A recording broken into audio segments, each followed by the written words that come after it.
It's time.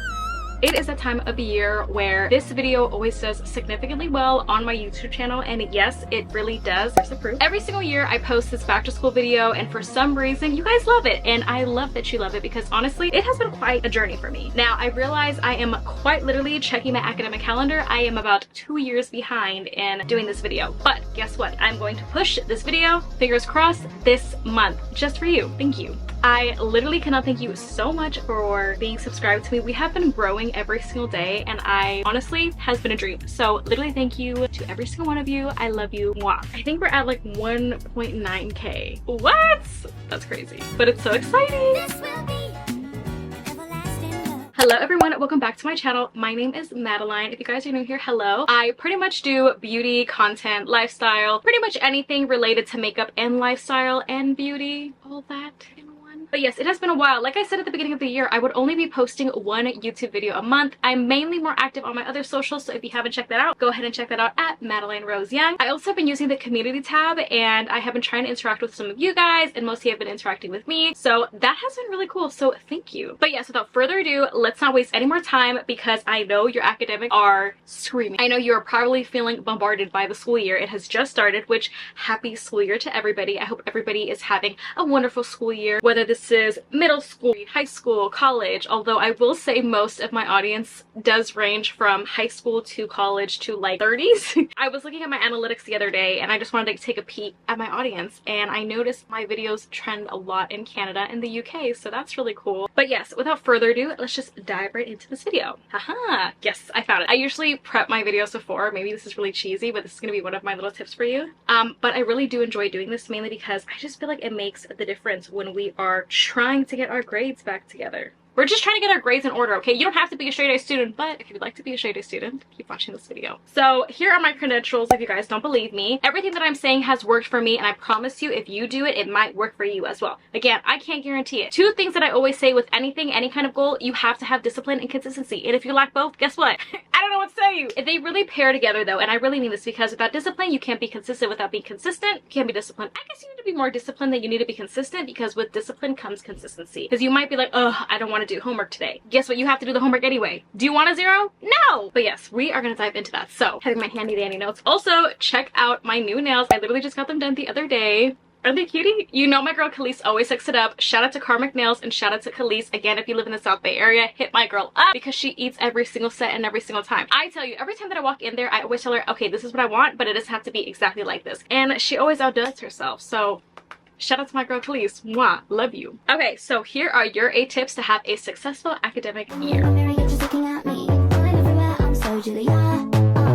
If you've already started the school year on a pessimistic note, let me tell you, stop that right there. We need to remain optimistic. Everything that you say and you put out there is going to reflect on your life. So if you say that you're gonna have a shitty day, I promise you, babe, you're gonna have a very shitty day. So don't do it, okay? Like, honestly, I tend to do this a lot, and maybe this is very hypocritical of me because I can be pretty pessimistic. Sometimes if things don't go my way, I get really frustrated, but at the end of the day, I also remember, okay, this is happening for a reason, and so on. But if you're just walking into the semester already saying, well, I already have homework, I have exams, I have midterms, I have a project, like, you need to be able to already be like, okay, this is due then, this is due then, this is due then. Like, you need to be so proactive in whatever it is that you're doing in order to get all those points. Think of school kind of like a game. I feel like that's how I like to think of it. So I'm in competition with myself. Oh, on that note, this is not part of my notes, but on that note, you are not in competition with anybody. Do not compare yourself to anyone. This is something that I would always do. I feel like, at least when I was in high school, I would always see like my number being ranked, and I went to a pretty small school, but it was very competitive. It was very rigorous. It wasn't like a normal high school. It was a charter. So my graduating class is like 129 students. And then again, it has taught me so much even to this point, so that way I can share those tips with you. But something that you don't want to do is already right off the bat be like, oh man, I'm gonna be stuck with, you know, all these smart students, or, you know, maybe I'm not as smart as them. You don't need to be smart. Like, something that I always have told myself is, I'm not Einstein, okay? But I am a great bullshitter, and I feel like when I think of school, I think of, okay, it's always like this many points by the end of the semester. That's how they break it down. It's points that are converted to percentage, which converts to your letter grade, yes or no. Now, depending on high school or college or university, grading is different, but missing an assignment is the same no matter where you go. It will affect your grade, so do not miss out on any points. And I mean, even if you have like an A, I always do extra credit. It might seem dumb, but you never know if there was that one quiz or that one test that you feel like you were gonna bomb. If you bomb it, guess what? Now you have those extra points for cushion. But yeah, going into the mindset already right off the bat, you are not in comparison. You are not in competition with anybody but yourself. So for me, every semester, I always set a couple goals for myself. Oh, we'll get into that right now. I'm already jumping ahead. Tip number one is going to be homework. Oh, look at that. Homework and due dates. I promise you, I don't know how many times I have been there sitting in my room, relaxing, scrolling on social media. It's usually like 8:30 and I'm like, oh yeah, you know, like I'm laid back, I'm kicked back. And then boom, I realize, oh my God, I have a glue student night at 11:59 on Sunday, right before the day. What do I do, right? So now you're feeling frustrated, you're feeling flustered. To prevent all this, doing your homework is gonna be so helpful. So staying on top of homework. Now that doesn't necessarily mean that you have to do everything the night before, and it sure doesn't mean that you have to do it the day that it's assigned. Give yourself a break. You're gonna burn yourself out. There's a reason why your professors or your teachers give you a certain amount of time to complete your homework. It's not because they hate you.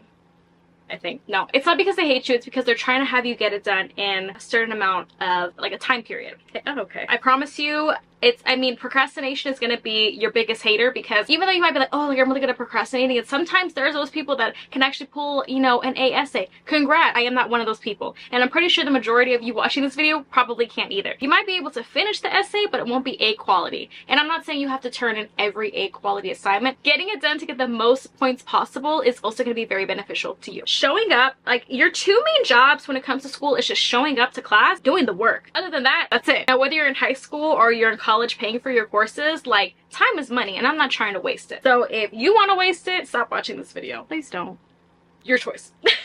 So a quick advice to help you with homework is going to be set aside homework hours. Now, I know that's going to go with time management, and that's actually going to be another tip of mine. Really set time aside for homework. Now, before, when I was at my previous college, now I'm at university because your girl got 2 degrees. But something that I used to do in college, like my first few years of college, is I would always set aside homework time. And what I mean by this is I am a morning bird. I wake up very early in the morning. I start my day at 4:45. I actually developed this habit when I was 8. Not to go off on a tangent.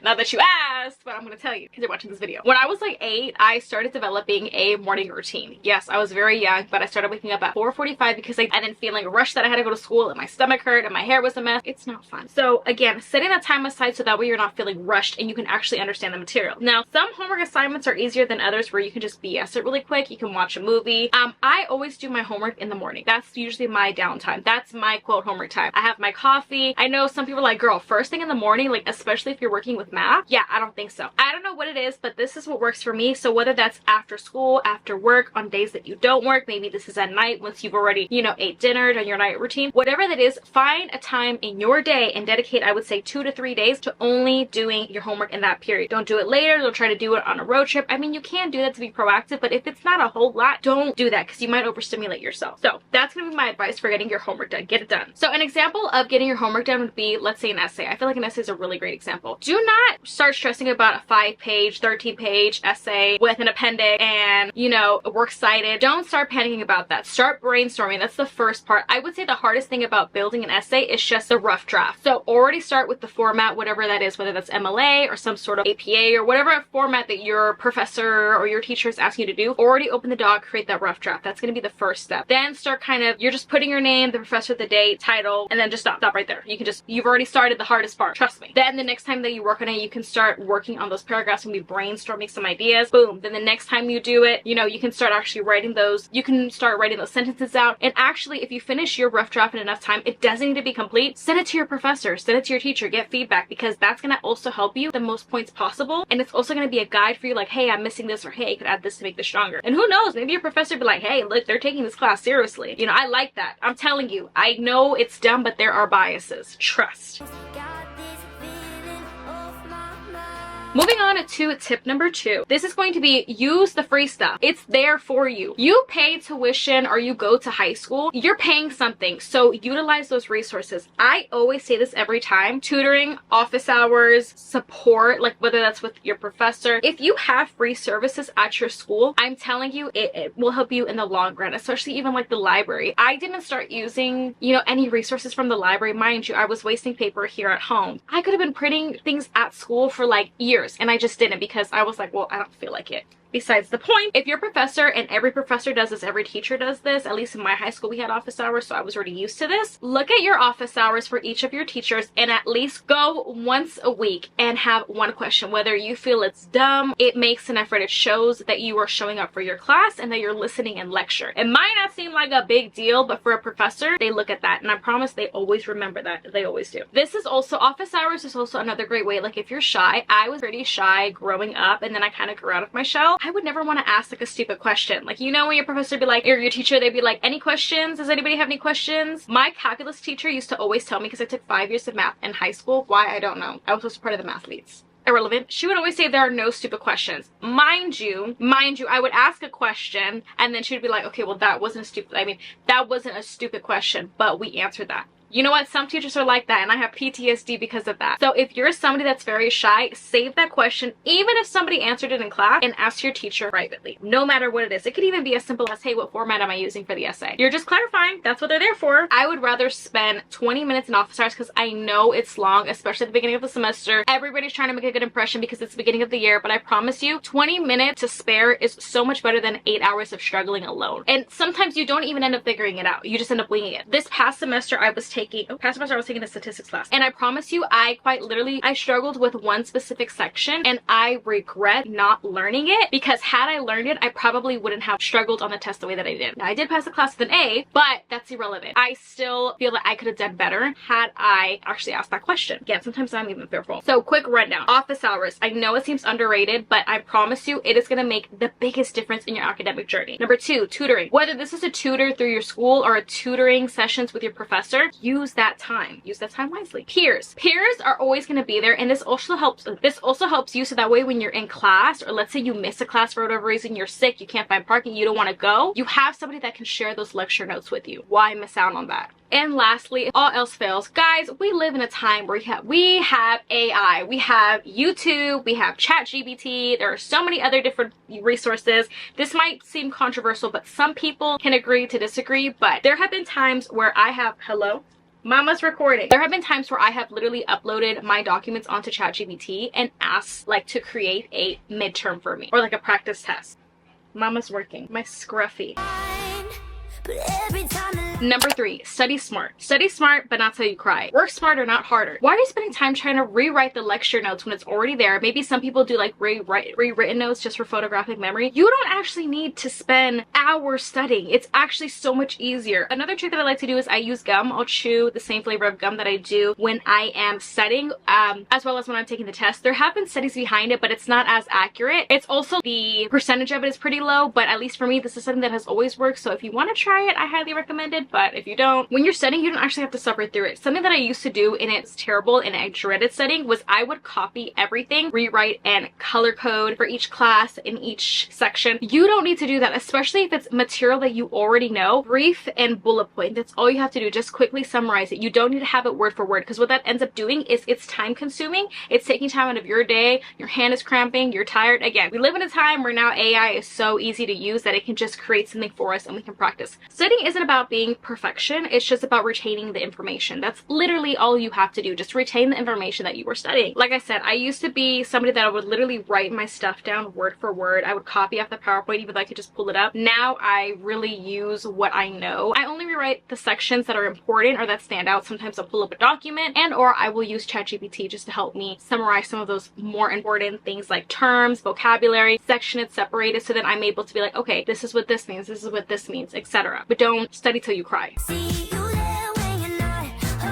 Number 4, so this goes with studying. Your notes should not look like a novel. You are not copying everything from the bullet point word for word. Most of the times, at least when I have been in class, sometimes my professors literally scan off of a textbook and then put it onto a PowerPoint, and it's like boom, and they read it word for word for word, and they say this is gonna be important. Okay, I agree with that to an extent. You're not gonna need to know everything on that textbook page, I promise you, especially in the tiny handwriting. summarize it. Okay, if you see dates. So something that I like to do when I'm already looking at notes, I look for dates. I look for numbers. I look at certain fonts with bolding because I know that there's a definition next to it. I'm going to need to know this vocabulary term. Things like that. That's going to help you kind of condense your note, okay?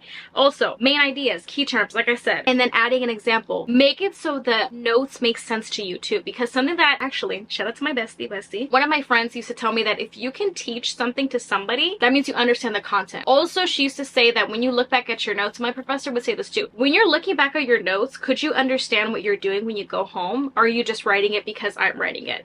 And 9 times out of 10, it's like, oh, well, I'm writing it because you're writing it. But when I would go home and I would open up my notebook, I would sit there like, oh my gosh, I literally don't know what I have to do. I don't even know where to start. I would try to work through the problems backwards. And depending on what kind of math you've taken, it's not always as easy as algebra. It's quite difficult, especially like with examples like finance. Like those, I hate finance questions. Besides the point, this is what you're going to do to succeed, and so that way you don't have note novel for each subject that you have. Color code main subject and sections. That's it. Do not color code everything. Color code only the important things. Stick to 2 colors so that way it's easy. You don't need to have every single color in the book. I used to do this all the time. I'd be like, red for this, yellow, green. No. I mean, at that point, you're just being not extra. You're being extra. You don't need to do all that. I know some people would do it, but most people that I have seen, at least in my class, that have successful study notes especially, stick to usually 1 to 2 colors. That's all you need, because then you end up getting distracted by, oh, what color made these for this, what color should these for this. 2 colors, and all you have to highlight main sections and subjects. And lastly, organize with structure. You don't need to stress out if it doesn't look like Pinterest or aesthetically pleasing. These are your notes. Now, whether you decide to share those notes with others, that's up to you. But if you understand what you're writing down on that piece of paper, nothing else matters.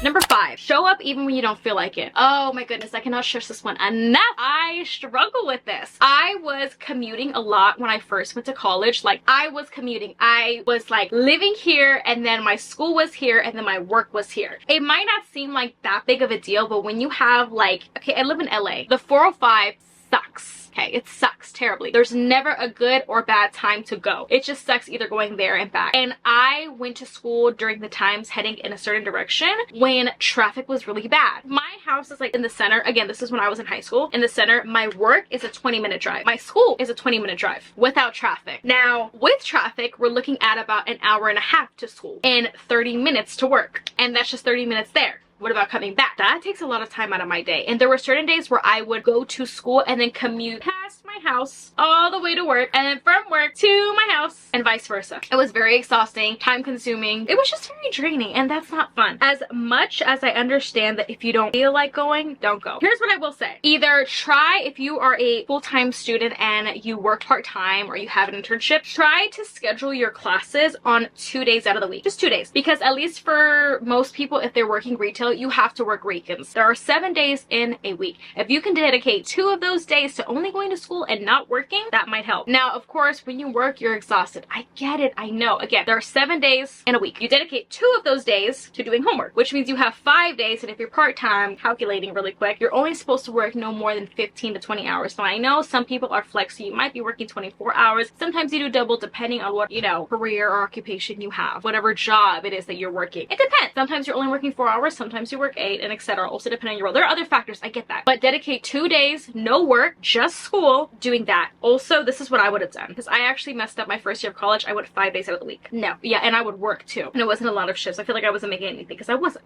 I was getting paid like $9 an hour. Okay, fine. I was being over dramatic. I was getting paid like $10 an hour, but I wasn't working a lot, and I got paid bi-weekly. And I was very young and dumb, and I was spending my money like left and right. Besides the point, not important. I understand when you don't feel like going. Now, if you're somebody who really dreads going to school, whether that's just because you're lazy, you have social anxiety, or you're just, you know, like some days I want to go and other days I don't, then only take one in-person class, and then you have the rest of your day free. Now, I will say, if you're going to take an online course, this is where the discipline and consistency kicks in. If you're not disciplined, you're not going to be consistent. No matter what you think. This is with anything, whether you're going on a diet, you're working out, you're starting a new plan. It takes, what is it, 21 days to actually accomplish like new routine. That's very true. There's studies behind that as well. I don't have it here, but I know I've heard it. I understand when you have things before and after class, like I said before, work, job, family, other curriculars, like it gets stressful and you're already tired, and then you have to come home and do homework, or maybe you have have somebody to take care of. I get it. I've been there. Now, again, it's going to take dedication. It's going to take time, but you'll eventually find a good foundation. So again, if you can dedicate 2 of those days to only going to school, and if you're somebody that really doesn't like being at school all day, you can only do 1 in-person class, but either make it a Monday, Tuesday, or a Wednesday, Thursday. My freshman year, I had a class that was only on Fridays from 9 to 1. Yes, it was for film. It was the only class that I failed to. Anyways, not important. Quick rundown of advice. 1, if you skip with intention, that's not laziness. So for example, let's say you have a doctor's appointment. Let's say you have a family emergency. Let's say you're sick. You know, COVID was a thing. That's understandable. But if you're just like waking up and you're like,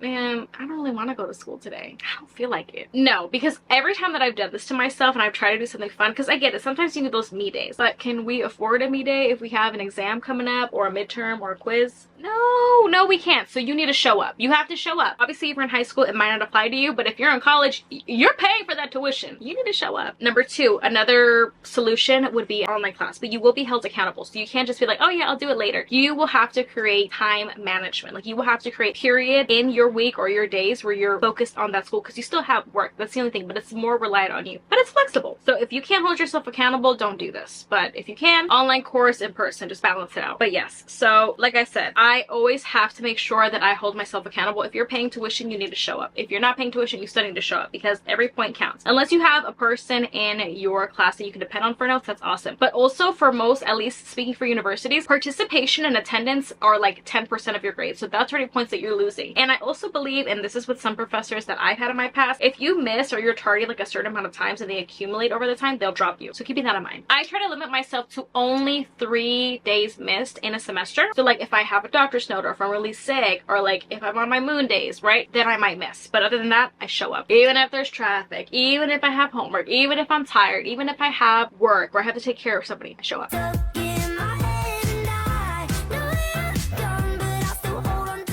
Number 6, time management. Here we go. Less stress, more success. This is what I like to say. Now, when I say less stress, more success is if you have a good schedule and a good routine, you won't be stressed out. I promise you, if there are 24 hours in a day and you're supposed to get a certain amount of those hours to sleep, get ready, do other things without your day, eat, maybe get some exercise, you got to be smart about it. Like I mentioned earlier, if you're going to take an online class, you need to be really strict with yourself and be like, no, this is homework time. Or if somebody's texting you, hey, let's go out. No, this is homework time. This is when I hang out time. This is my free time. This is sleep. You know, this is my time to like scroll on my phone. Create those chunks so that way you have a successful semester. I know we'll make time for everything else in the world except that homework. And this is why I really stress, if you don't want to feel all that stress about this with the semester and everything else going on in your life, time management. Schedule it the way that you want. No one else is telling you how to schedule your time other than you. But also have priorities and boundaries. Like when it comes to school and work, like especially school, if school is at the top of your priority, make that a priority. If you're a parent and you are going back to school, or you have been in school, and maybe your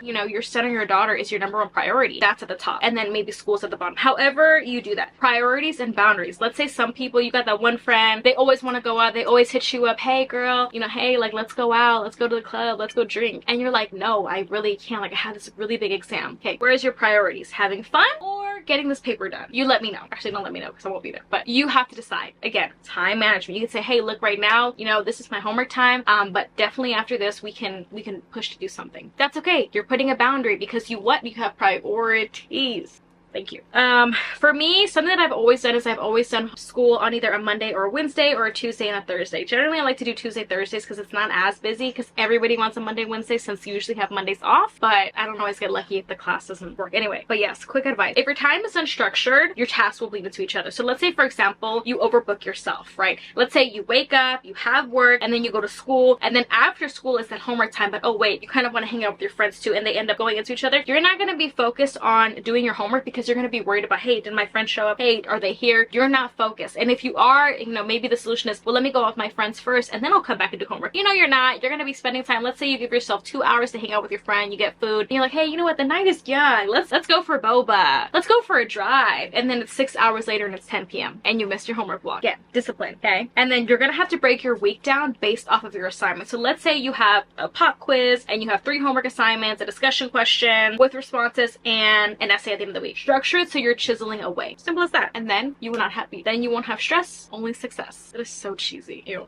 I need to like review and revise like some of these like tips and titles. But if you like it, like this video. Okay, but you don't, it's okay. Anyway, yeah.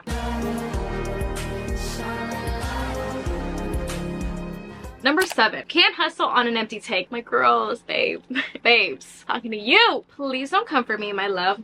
I love you so much. But iced coffee and matcha is not a meal replacement. I'm sorry, I know. I do it too. Skipping meals is a non-negotiable. Our bodies depend on having fuel. We cannot work without fuel. It's like we're a car, okay? I hate using that analogy. I mean, that analogy is pretty repetitive, honestly, so I hate using it. But if we are a car and we need to keep running, we need to have gas in order to have it. We need fuel, basically. We need fuel. So eating, drinking water, and sleeping, the 3 non-negotiables. If you are just having coffee in the morning, that is not a meal. You're already spiking up all of the other health issues, okay? I wanted to be a surgeon when I was a freshman in college, so this might be like me projecting. But again, I don't know the whole science behind it, but I remember like having caffeine first thing in the morning can spike your blood sugar, or like also just having sweets. Like you cannot have dessert for breakfast. Again, 3 meals, 2 snacks. You don't have to have a very big breakfast. Like I'm not a big breakfast person, but I am a big foodie. But like if you don't enjoy breakfast, find something that you feel like you can have a happy medium. Like I struggle with breakfast too. That's why I say, my girls, I know we're having iced matcha and iced coffee, but that is not a meal replacement, and it's not going to keep you sustained. You're going to get a migraine, you're going to get a headache, you're lacking now you're dehydrated, right? Because caffeine, and then you're going to have to uptake on your water. So this is so big. Something that I like to do is I like to bulk my morning up with protein. So I can have boiled eggs, maybe oatmeal or proats or pancakes. Like I usually use the Kodiak pancake. It's like a protein pancake, and this might seem tedious, but honestly, if you start your day with protein, at least helps you for longevity. A yogurt might help too. It doesn't always fill me up. Fruit can actually spike your blood sugar. I've just found that out too, because they used to be like, oh, I eat a banana or a cup of strawberries for breakfast. That's still not a meal. And then making sure you have a snack. One of my favorite snacks is actually green apples and like peanut butter. I know this might seem like silly, but if you're eating the right amount of foods, like you shouldn't have to feel super hungry. Another thing, and we can get into that later, is just portion. Because some people are like, oh, well,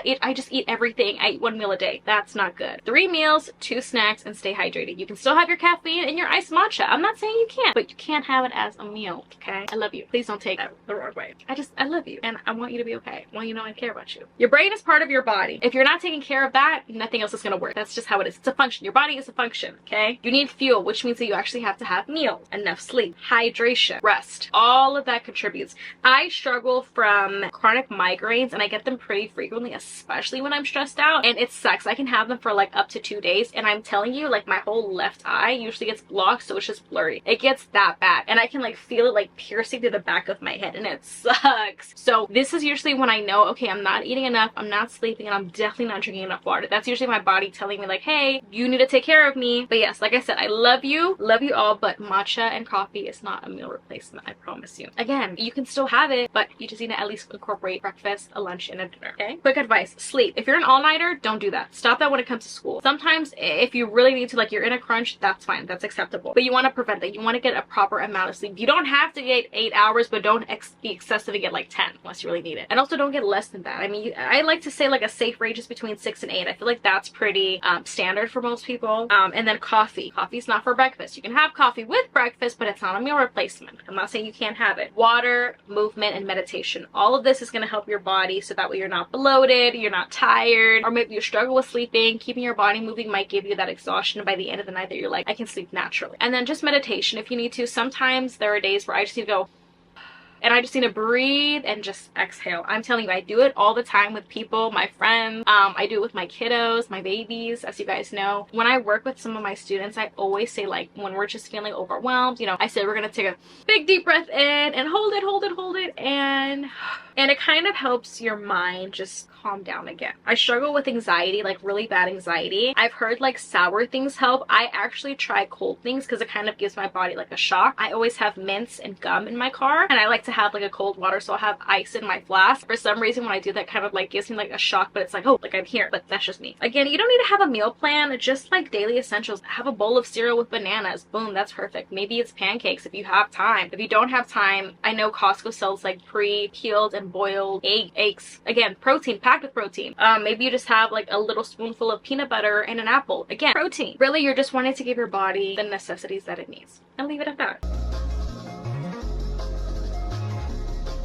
And lastly, number 8, start with intention, not just a schedule. I actually talked about this on my podcast. Before a semester starts, even if it has already, whether it's coming on, like you're gonna start class or your semester's gonna start or it hasn't already, aside goals. Now, I actually read this in an article. Harvard did a study on their graduating class of 2023, and the study, there was like a hypothesis, a certain amount of students writing down their goals, and the ones that actually physically wrote them down, there was a greater percentage of those students who succeeded in those goals after graduation versus the students that did not. Now, I don't necessarily know the whole history behind it. I did talk about it on my podcast, which, by the way, if you guys haven't already, yes, your girl is back and she has her podcast channel. I did go ahead and reformulate it just because I felt like it needed to have a change. My podcast channel is now Mind of Madeline because I realized I initially made it so it was, you know, a Mad Life podcast. I made it so that way it made more sense to have it in just in a, I originally made it at a very vulnerable point in my life, but it turns out that it just didn't work out for me. And now being at a different point in my life, I feel like there's been just so much growth. I'm gonna be 25 in January. I made that podcast when I was 21, and I've just realized so much now to this day. I feel like I can definitely start speaking freely and openly about what I want to talk about and some of my experiences and how they can help you. But yes, on my podcast channel, again, it's streaming on all platforms such as Spotify, Apple Podcasts, and I also have a YouTube channel. Go ahead and check that out. It's basically just about me living in my 20s, living in your 20s, and how hectic this can be. I feel like it's applicable to anybody. It's pretty much just like me living in my 20s, single, confused, and just trying to figure out her path, because I feel like I had a path and no, I don't. But I do. That out, I will go ahead and leave all of my information down below. Going back to our last tip. So goals. Write your goals with intent. Don't just write, I'm gonna get an A. How are you gonna get an A? How will you succeed? When will you get that A? Be specific. Be intentional with your goals. I feel like a lot of times we just say, oh, I'm gonna get an A this semester, but we're just speaking out. And yes, like I said, your tongue has a lot of power. If you're actually writing it down, it might be different. And this kind of goes with journaling. And I know this might be like, girl, nobody wants to journal. I get it. I sometimes don't. Sometimes I'm just like, no. Because what if somebody finds it and then they read it and they think I'm a weirdo?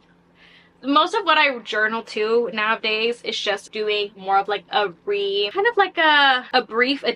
of my day. Like, I woke up, this happened, if anything important or exciting happened or something that made me upset, I write that down. But it also helped remind me of where I was at that point in life. And it's a really great reminder to just see how much you've grown, all right? Character development, right? And how much you're learning. And that's really significant too, especially, it doesn't matter if you're 20, 17, or like however old you are, like we're always looking past at ourselves and be like, oh, I remember I was here at this point. Like, it's just like pulling up an old photo. You think about everything. It's nostalgic. Before the semester starts, or even after class from your first class, take a moment to breathe and then just start writing down goals. I am going to get an A in psychology by doing X, Y, and Z. I'm going to apply for a cheerleading team. I am gonna go to office hours this many times. Again, your goals don't necessarily have to be waited on, and what I mean by that is you don't have to wait. Like, for example, I'm gonna get an A in psychology. You don't have to wait till December. It could be as simple as, I am going to ace my midterm, or I am going to go to office hours 2 times a week in September. Then you have till September instead of waiting till December, and then you can check back and be like, did I do that? Yes. Okay, cool. Did I not? No. And try again the next month. But doing that as well. So writing them down makes it so that your goals are more intentional, not just you saying it. Things don't have to be huge. Like I said, they're just goals. Whatever that looks like to you. What goals? They don't always have to be academically. They can also be personal goals. Like for me right now, one of my personal goals is to eat 3 meals a day. Like I said, very hypocritical, as I mentioned, the whole meal thing. I really struggle with eating 3 meals a day. I am one of those girls where I will have coffee, maybe something small for breakfast. I might not eat lunch, but sometimes I'll include lunch and dinner together, or I'll just skip lunch and have dinner. Like, it just depends. But I have really been struggling with that. And so that has been a current goal of mine, is to eat breakfast, lunch, and dinner with 2 snacks. Like, I am pushing myself to actually have a sustainable meal plan, whatever that looks like for me. So far, it has been very good. I did have breakfast and lunch today, and I did not have my snack because I ran out of time. But that's besides the point. It's not about me. Not right now, at least. Also, just having clarity, like having a clear mind. Like, sometimes we're so overwhelmed with our life and just work and school and everything around us that we don't have the time to just debrief and breathe and just say, hey, you know what? I have a lot going on in my mind right now. Sometimes it helps to write it down on a piece of paper. I was a firm believer and I was very against journaling. I know.